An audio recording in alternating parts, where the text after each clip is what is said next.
So the intellect is also called aql. Now, aqala means to restrain.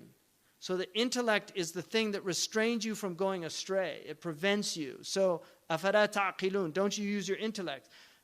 Ya'qilu al-ba'ir means to hobble the camel. And the iqal, what the desert Arabs wear on their head, in Saudi Arabia, they have that thing on their head. That comes from their Bedouin past. It's called the iqal.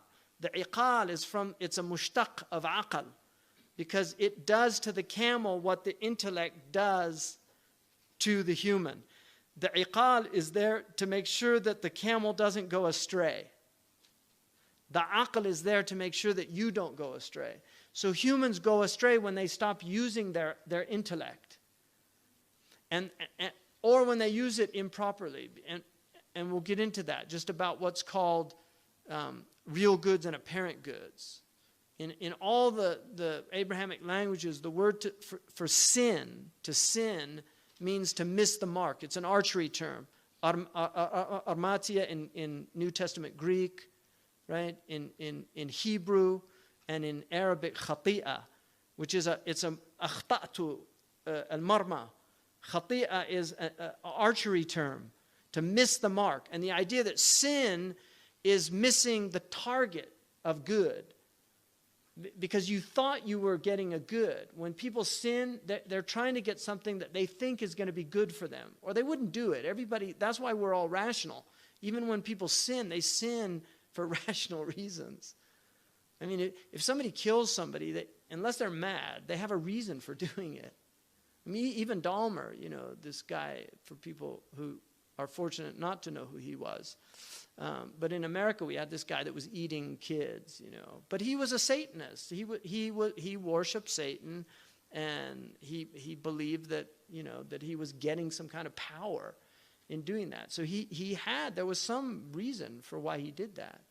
But people go astray, and they can go really astray. But they always think that what they're doing is the right thing. So they miss the mark. That's why sinning is missing the mark. And that's what the intellect and revelation enable you to see the mark and to aim for what's right action, to do the right thing in any given situation. And sometimes it's ijtihad, what's the right thing. Imam Umar, radiallahu anhu, he suspended the had punishment during the famine, because he said it's inappropriate to implement a punishment on people when they're only doing what they're doing out of necessity. So there he was using his intellect, his aql, to apply a hukm shar'i that in normal circumstances would have been one thing, but he was saying, in this one, I think it's this. So he was using his intellect, and he's called Faruq, the one who distinguishes between right and wrong. And he had a brilliant mind. I mean, Sayyidina Umar is a great logician, but he didn't need formal logic. In the same way, he was a great Arabic master, and he didn't know formal grammar. I mean, Umar didn't know fa'il and maf'ul bihi and, makhfud bi nazar khafid. He didn't know any of those things.